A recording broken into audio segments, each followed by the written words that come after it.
ওই কাঠগুলোতে মারা দিয়ে আগে উপরে।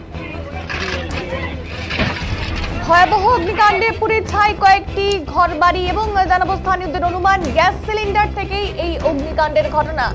আর এই ঘটনা এলাকায় রীতিমতো চাঞ্চল্য ছড়িয়ে পড়ে। শুক্রবার দুপুরে ঘটনাটি ঘটেছে উত্তর দিনাজপুর জেলার ইসলামপুর থানার রামপুর এলাকায়। স্থানীয় সূত্রে জানা গিয়েছে জেহরুল নামে এক ব্যক্তির বাড়িতে প্রথমে আগুন লাগে।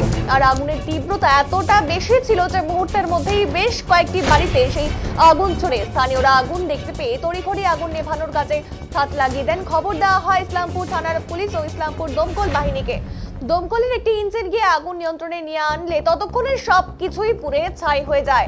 আর এই ঘটনায় প্রায় কয়েক লক্ষাধিক টাকার ক্ষয়ক্ষতি হয়েছে বলেও জানা গিয়েছে। ঘটনার খবর পেয়ে ঘটনাস্থলে পৌঁছে স্থানীয় তৃণমূলের নেতৃত্বরা ক্ষতিগ্রস্ত পরিবারগুলোর পাশে থাকার আশ্বাস দিয়েছেন। তারা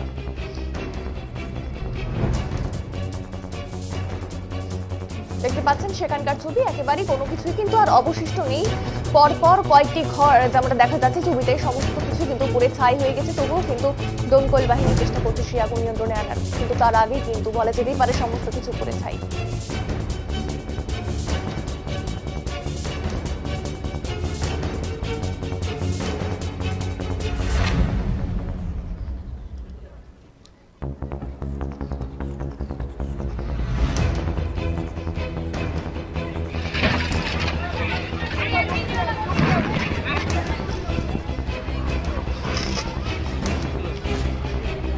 ইসলামপুরে ছিলাম, এখন আসলাম। আমাকে ফোন করলো এরকম এরকম ব্যাপার, কে আগুন লাগছে।